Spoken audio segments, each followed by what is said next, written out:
이 시간 하나님께서 우리의 발걸음을 이곳으로 인도하신 줄 믿습니다.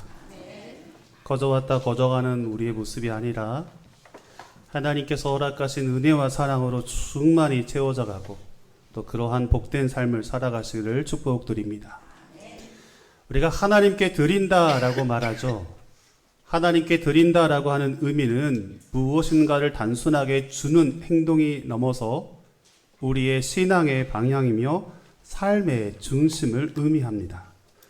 그래서 하나님께 드린다라고 하는 것은 우리의 삶의 방향과 중심이 온전히 그분을 향하고 있다는 것입니다.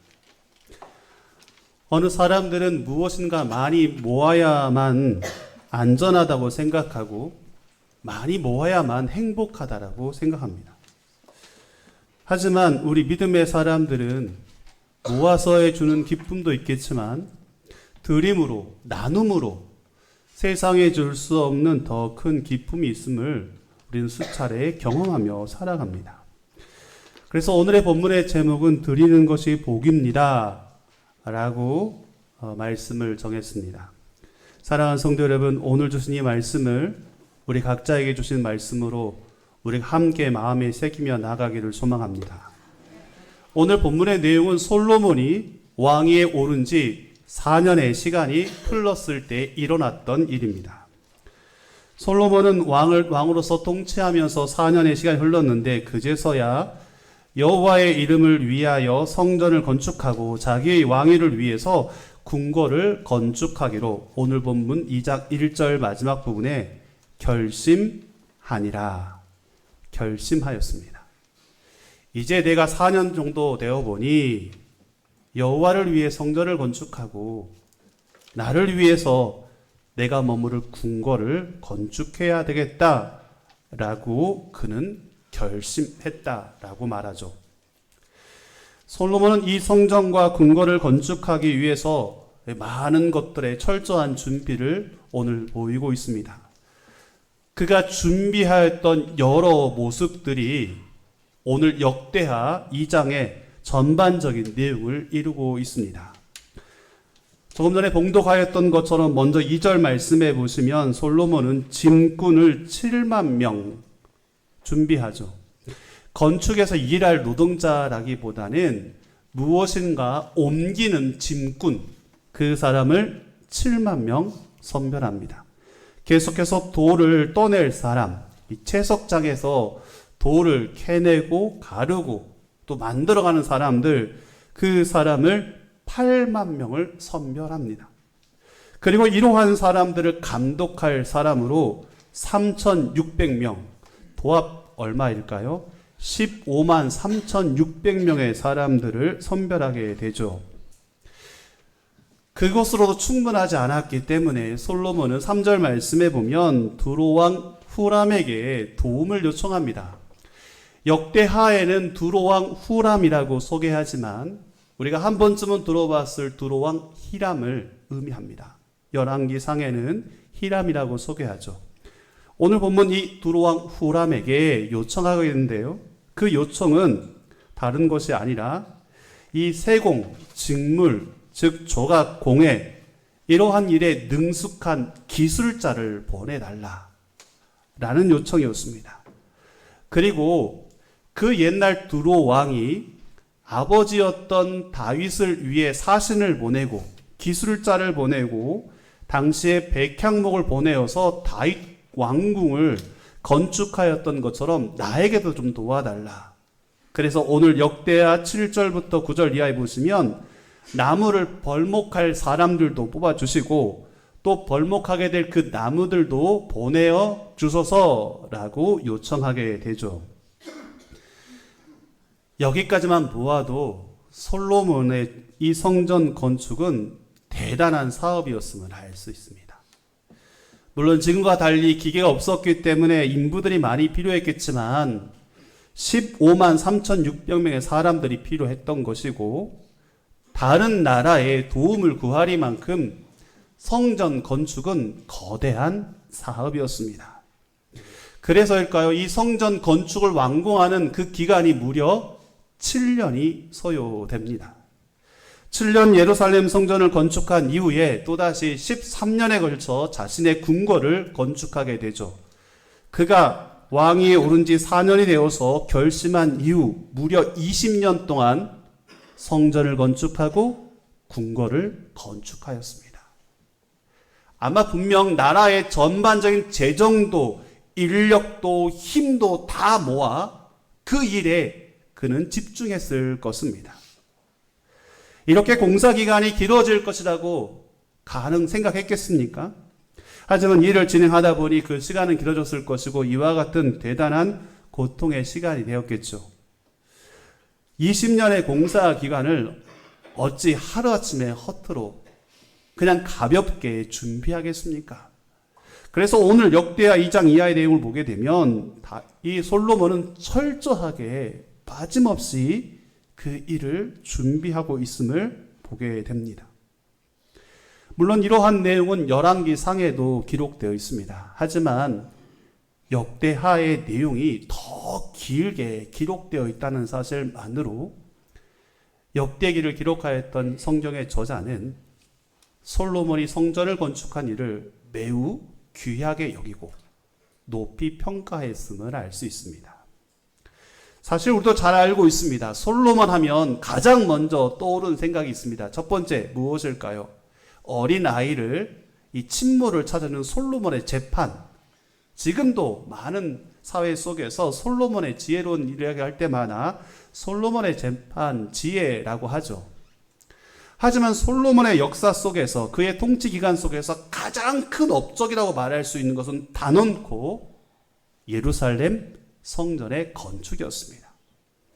그래서 자신이 가지고 있는 역량을 발휘하고 예루살렘의 모든 백성들과 함께 할 수 있는 것 최선을 다해서 그 예루살렘 성전에 집중하면서 그 건축을 감당했던 것입니다. 너무나 놀라운 일이고 너무나 대단한 일입니다. 칭찬받아 마땅한 일이요. 우리가 생각해도 정말 위대하다라고 말하리만큼 성전 건축은 대단한 일이었습니다. 그런데 오늘 말씀을 함께 묵상하면서 솔로몬이 성전을 건축하는 과정 속에 보였던 다소 아쉬운 점을 발견할 수 있습니다.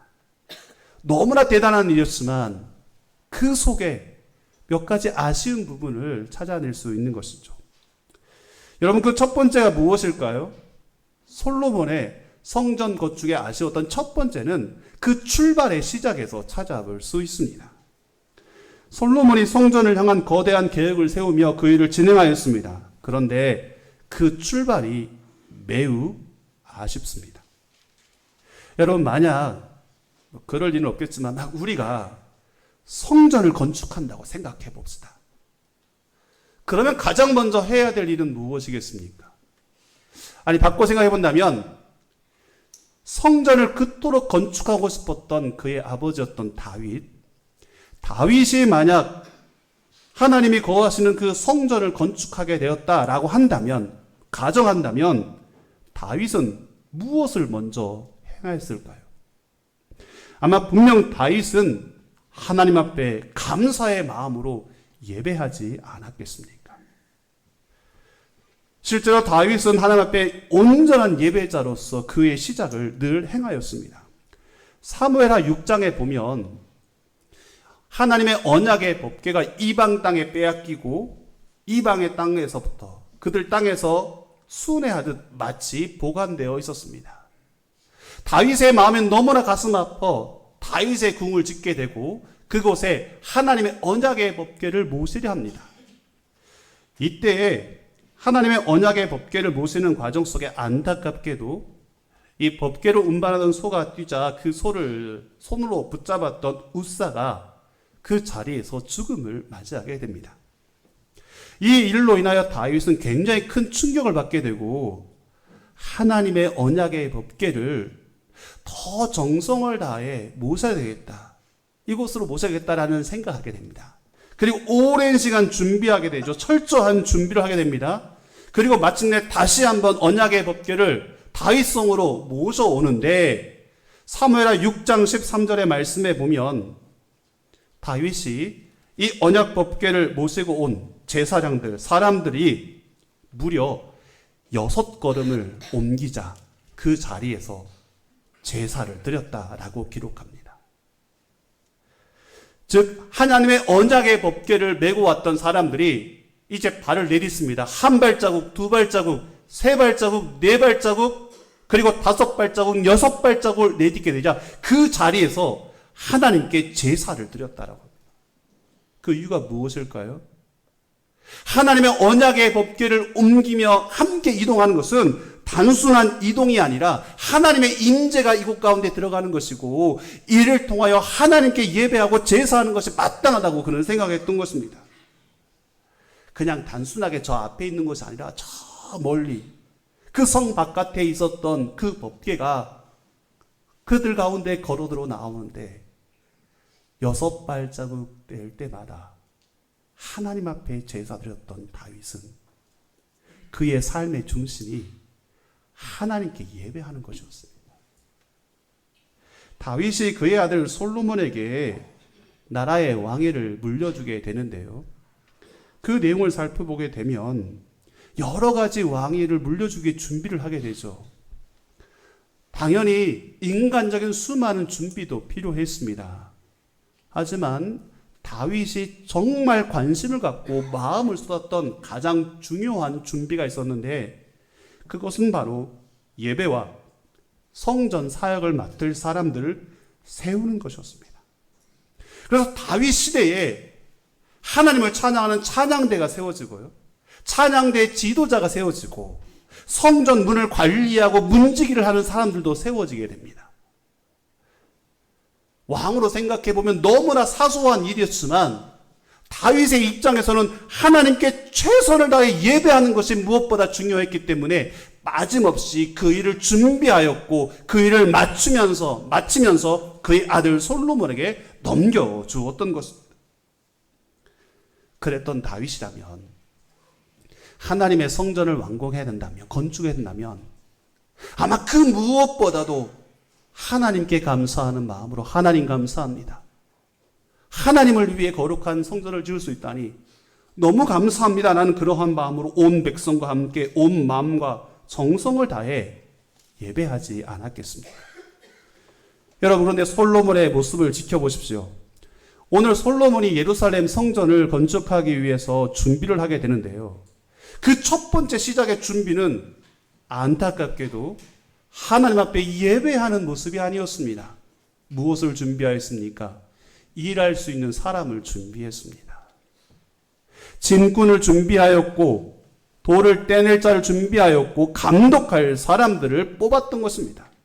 물론 성전을 건축하기 위해 15만, 죄송합니다. 몇 만이죠? 잘 듣고 계셨네요. 제가 적어놨는데 잘 안 보여가지고 죄송합니다. 15만 3,600명. 어마어마한 사람을 준비하는 것도 대단하겠죠. 그런 생각해 보십시오. 그렇게 대단한 일이라면, 그렇게 중요한 일이라면, 그래서 정말 도움이 필요하다면 그 일을 하기에 앞서 하나님의 도움을 구하는 예배자로 나가는 것이 무엇보다 필요하지 않았겠습니까?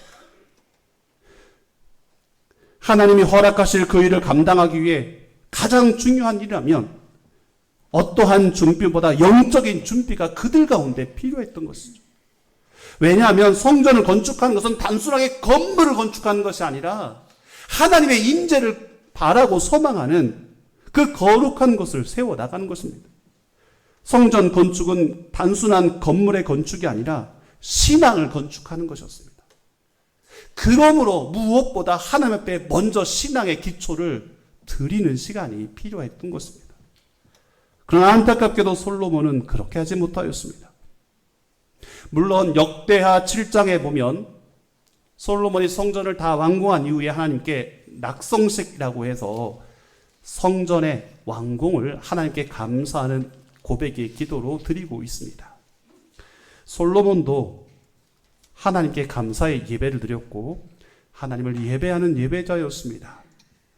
하지만 오늘 이 말씀을 살펴보건대 안타깝게도 그 첫 출발이 하나님 앞에 예배하는 자의 삶의 모습이 아니었다는 그 다소의 안타까운 마음을 갖게 됩니다. 너무나 하나님을 위한 귀한 일이었습니다. 예루살렘 성전을 7년 동안 완공했으니 이보다 더 멋진 모습이 어디 있겠습니까? 그런데 그 화려한 모습만을 생각하고 기대하며 상상하다 보니 정말 중요한 하나님 앞에 예배하는 그 모습 앞에 조금은 소홀하지 않았을까? 오늘 이 솔로몬의 안타까운 모습을 보게 되죠. 여러분, 그런데 이러한 모습이 오늘 우리들에게 있지 않습니까? 하나님 앞에 놀라운 일들을 계획하며 진행하며 살아가는데 정말로 아름답고 거대한 일들을 이루어 나가고 준비하며 나아가는데, 그렇게 세워 나가는데, 그래서 더 중요하게 함께 예배하며 하나님께 기도하며 맡겨야 하는데도 불구하고 혹시 그것을 잃어버리면서 내 눈앞에 보이는 것을 먼저 세워 나가기 위해 필요한 사람들을 모으고 세상의 도움을 구하면서 그렇게 살아가고 있지는 않습니까? 신앙생활 하다 보면 목사님 함께 예배를 좀 인도해 주세요. 예배 드리겠습니다. 라고 하는 분들이 계시죠. 집에 새롭게 이사해서 처음 이사 예배를 드린 분들도 계시고, 사업장과 가게를, 영업장을 오픈해서 처음 예배하는 분들도 있습니다. 오늘 우리가 예배 이후에 또 함께 기도하겠지만 내일 군입대를 하는 청년이 하나님 앞에 나와 기도하는 시간을 또한 가지려고 합니다. 여러분, 그분들의 신앙의 고백은 무엇일까요? 하나님, 내가 새로운 장막, 귀한 집에서 이렇게 살아갑니다. 하나님, 내가 새로운 사업과 가게를 운영해 갑니다. 하나님, 내가 새로운 부름에 따라 나라와 민족을 위해 군인으로서 사역합니다. 그런데 그 첫 시작을 하나님께 드리기를 소망합니다. 왜냐하면 하나님이 내 인생의 주인이시기 때문입니다. 사랑하는 성도 여러분, 오늘 그러한 고백이 우리 가운데 있기를 소망합니다. 어느 목사님께서 책을 쓰셨는데요. 그 책 제목이 아직도 잊혀지지 않습니다. 너무 바빠서 기도합니다. 너무 바빠서 기도한다는 거예요. 너무 바쁘기 때문에 우리는 기도의 시간을 잊어버리고 제외해버리고 간과해버리고 빠뜨리는데, 아니, 그분은 너무 바쁘기 때문에 기도하지 않고는 살아갈 수 없다라고 고백하고 있죠. 그의 책의 제목을 조금 바꿔본다면, 여러분, 너무 바빠서 우리는 하나님께 먼저 예배할 수 있기를 소망합니다. 너무 중요하기 때문에 하나님께 기도하기를 소망합니다. 너무 어렵고 힘들기 때문에 하나님 앞에 아뢰이며 하나님 앞에 나아가 하나님의 뜻을 먼저 구하는 우리 모두가 되기를 소망합니다. 너무나 아름다운 솔로몬의 성전이었지만 안타깝게도 예배를 시작하지 못하고 사람들을 먼저 세우는 일에 급급하였던 솔로몬의 모습을 보면서 오늘 우리의 삶의 자리가 하나님을 향한 예배의 시간으로, 하나님과의 만나는 그 인격적인 시간으로 다시 한번 세워져 나가기를, 건축되어 나가기를 주님의 이름으로 축복드립니다. 여러분, 두 번째는 오늘 솔로몬의 성전의 건축을 보게 되면요, 동역하는 그러한 모습을 찾아보기가 어렵습니다. 솔로몬이 성전 건축을 위해서 15만 3,600명의 일꾼들을 모았습니다. 그런데 그 사람들은 대다수가 이방인이었습니다. 이방인들을 일꾼 삼아서, 노예 삼아서 그 일을 감당하게 하죠. 물론 이방인들에게 힘든 일을 맡겼던 경우는 다윗 왕 시대에도 있었던 일이었습니다. 여러분, 저 멀리서 돌을 캐야 되는 일들, 그리고 그 무거운 돌을 예루살렘 성전을 향해 가지고 와서 세워가는 게 어디 쉬운 일이겠습니까? 그래서 이 시대에도 힘겨운 일들은 서로 안 하려고 합니다. 흔히 3D 작업이라고 말하죠. 더럽고 어렵고 위험한 일, 힘든 일, 이런 일들은 잘 하지 않으려고 합니다. 내가 하지 않기 때문에 다른 사람들에게, 외국인 근로자들에게 맡기는 경우가 매우 종종 있었습니다. 지금도 그렇게 살아가고 있기도 하죠. 아마 그러한 의미에서 본다면 조금은 이해가 됩니다. 솔로몬의 시대에 성전을 건축하는 데 많은 일꾼들을 당연히 이 외부의 사람들을 고용해서 그 일을 맡기는 것, 네, 충분히 이해할 수 있습니다.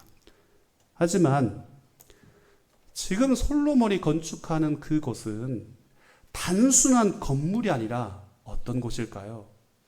그들의 신앙, 오늘 그가 고백하였던 것처럼 하나님께 제사드리고 하나님께 예배할 수 있는 그 거룩한 곳을 건축하기를 원하는데, 그 일에 있어서 이스라엘 백성들의 헌신과 수고와 노력의 모습이 아니라 이방 사람들의 모습으로, 효율성으로 그렇게 세워갔다라는 것이죠.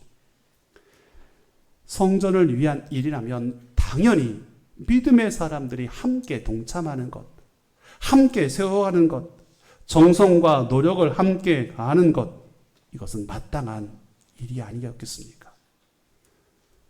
그런데 예루살렘 성전을 건축함에 있어서 외부의 사람들을 통하여 일을 하게 됩니다.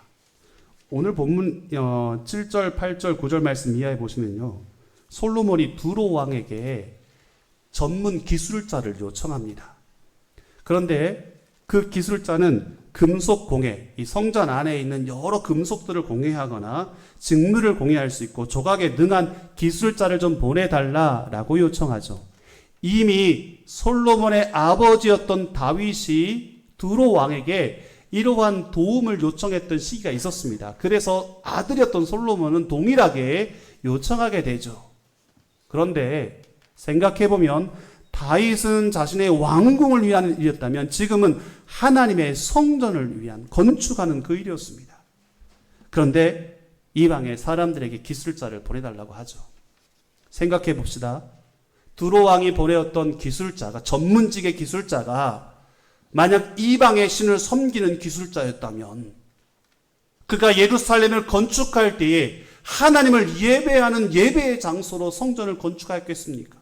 아니면 자신이 경험한, 자신이 지금 몸담고 있는 이방의 신전과 다르지 않는 곳으로 건축하겠습니까? 최근 들어 여러 이단 종교들의 이 모습들을 보게 되는데요. 가평에 있는 통일교회 이 천정궁이라고 하는 모습을 제가 보게 되었습니다. 너무 화려하더라고요.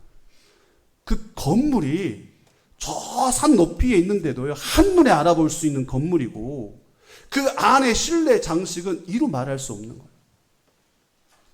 소식에 따르면 그 안에 건물에 여러 장식들을 하는데 수백억이 들었다고 합니다.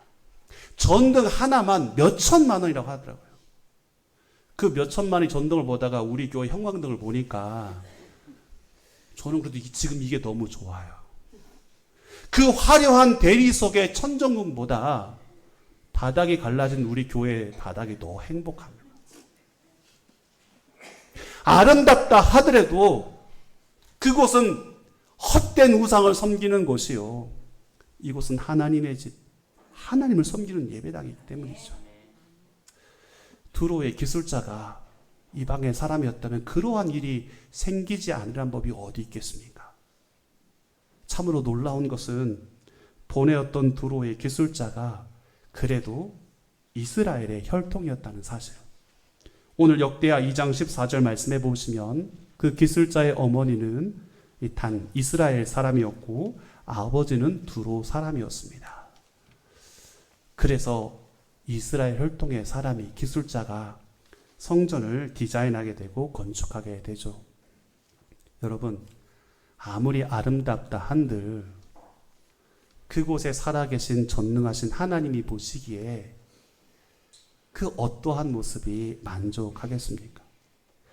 아무리 아름답다 한들 천지를 창조하신 하나님의 수준에 그러한 모습이 이르겠습니까? 만약 그렇다면 이방의 사람들 일꾼 세우는 일도 귀하고 그렇게 하는 것도 편하겠지만 하나님이 거하실 성전을 건축함에 있어 믿음의 사람들이 함께 세워가는 것, 그 안에 함께 기술자를 찾고 세워가는 것, 인간적인 계산으로 능률이 아니라 오히려 그러한 모습으로 세워가는 것이야말로 하나님이 기뻐한 모습은 아니었을까요? 하지만 안타깝게도 솔로몬은 그러한 선택보다는 눈앞에 있는 사람들을 먼저 선택하게 되고요. 눈앞에 보이는 기술자에게 도움을 요청하였습니다. 한마디로 그는 이스라엘 백성들과 함께 동역하는 것보다는 일의 효율성을 먼저 고려하였던 것이죠. 이러한 모습을 보게 되면 솔로몬이 세웠던 성전은 물론 아름답고 화려하였지만 너무나 안타깝고 미흡한 부분이 있었음을 보게 됩니다. 한마디로 완벽한 성전은 아니었습니다. 그 시작도 그 진행의 과정도 그리하였습니다. 여러분, 그러나 솔로몬이 성전을 건축하였던 그 일은 순조롭게 진행되었습니다. 그리고 이러한 미흡한 점도 있었지만 하나님께서 그 성전을 기뻐 받으십니다. 오늘 계속되는 말씀 역대하 7장에 보면 이 솔로몬이 성전을 건축을 낙헌식 하나님께 올려드린 이후에 하나님께서 솔로몬에게 꿈에 나타나서 말씀하신 내용이 7장 12절에서 16절까지 기록되어 있습니다. 7장 12절 말씀에 보시면 하나님께서 솔로몬의 꿈에 나타나서 이렇게 말씀하시는데요. 제가 7장 12절 말씀만 읽어보드리겠습니다. 밤에 여호와께서 솔로몬에게 나타나사 그에게 이르시되 내가 이미 내 기도를 듣고 이곳을 택하여 내게 제사하는 성전을 삼았으니 16절 마지막 부분에 보시면 내 눈과 내 마음이 항상 여기에 있으리라. 여러분, 너무나 부족합니다. 시작도 인간적인 생각으로 사람들 먼저 선택하고 사람들 도움 먼저 생각해가지고 하나님이 거하실 성전을 완공했습니다. 진행하는 과정 속에서도 이스라엘 백성들의 헌신과 수고보다는 이방 사람들의 전문적인 기술을 도입해서 그 일을 감당했죠. 하나님이 거하실 성전으로 보기에는 너무나 미흡하기도 합니다. 그런데요, 하나님께서 기뻐 받으셨습니다. 그리고 약속하시죠. 내 눈과 내 마음이 항상 여기에 있으리라. 부족한데도 하나님께서 이와 같이 기쁘게 받으셨던 이유는 무엇입니까? 완벽하지 않는 성전의 시작과 끝이었고 진행의 과정이었지만 하나님께서 왜 이렇게 기쁜 모습으로 내 눈과 내 마음이 여기에 있으리라, 항상 있으리라 약속하셨던 것입니까? 솔로몬이 성전을 드릴 때에 단순한 건물이 아니라 그의 마음을 담아 드렸기 때문입니다. 부족하죠. 그러나 솔로몬이 준비했던 예루살렘의 성전은 하나님의 은혜에 대한 감사와 겸손의 마음을 담아 드렸던 곳이었습니다. 하나님을 향한 헌신의 마음도 담겨 있었고 무엇보다 천하 어떠한 신보다 위대하신 하나님께 영광을 드리고 싶은 그의 마음이 그 성전에 담겨 있었기 때문이죠. 눈에 보이는 성전이 아니라 그곳에 담은 그의 마음을 기뻐 받으셨습니다. 사랑하는 성도 여러분, 하나님의 백성은 이와 같이 모으는 데 집중하는 것이 아니라 드리는 일에 집중하는 사람들입니다. 하나님께 드린다라고 할 때마다 늘 우리의 마음속에 우려가 되는 것은 하나님이 부족해서 우리에게 그것을 요구하는 것이 아니에요. 우리가 하나님께 드릴 수 있다라고 하는 것은 그만큼 하나님과 나와의 관계가, 신앙의 관계가 형성되었다는 것이고 또 그렇게 드릴 수 있도록 내게 마음 주셨다는 사실만으로 우리는 감사할 수 있다는 것이죠. 내가 완벽해서가 아니라 내가 드리는 것이 완벽해서가 아니라 부족하고 연약하지만 그럼에도 솔로몬이 부족함 속에서도 하나님 앞에 감사의 마음과 하나님 앞에 아낌없는 헌신의 마음으로 하나님의 영광을 위해 드리는 그 마음을 담아 드릴 때에 미흡한 부분이 있었지만 기뻐 받아주셨습니다. 그리고 내 눈과 내 마음이 항상 여기에 있으리라 약속해 주셨죠. 사랑하는 성도 여러분, 우리의 삶이 거룩한 성전되어 날마다 하나님 앞에 드려지고 새롭게 세워져 가는 그러한 삶이 되기를 축복드립니다. 그러기 위해서 우리가 정말 중요한 게 있습니다. 오늘 솔로몬의 모습을 통해 깨닫게 된 것은 그 무엇보다 삶의 우선순위가 예배의 자리, 기도의 자리가 되기를 소망합니다.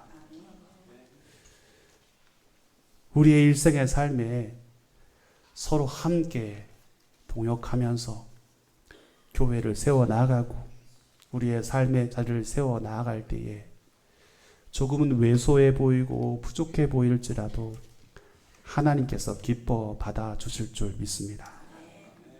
오늘 우리의 마음속에 그와 같은 고백으로 아낌없이 자원하는 마음으로 하나님 앞에 올려드릴 때에 하나님께서 드리는 그 마음을 기쁘게 받으시고 하나님 약속하신 놀라운 은혜와 복으로 채워주실 줄 믿습니다. 드리는 자가 복된 자입니다. 오늘 그러한 말씀을 가슴에 새기며 우리의 시간과 열정과 우리의 삶의 전부를 하나님께 온전히 드릴 수 있는 하나님의 사람들 되시기를 주님의 이름으로 축복드립니다. 기도하겠습니다.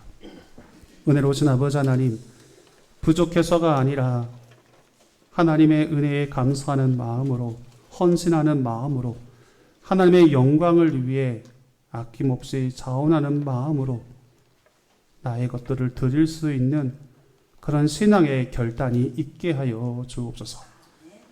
드리는 자가 복된 자라 말씀하셨으니 오늘 그 모습을 우리의 삶의 자리에서 이루어 나아갈 수 있도록 복의 복으로 채워 주옵소서. 거룩하신 예수 그리스도의 이름으로 기도하옵나이다. 아멘.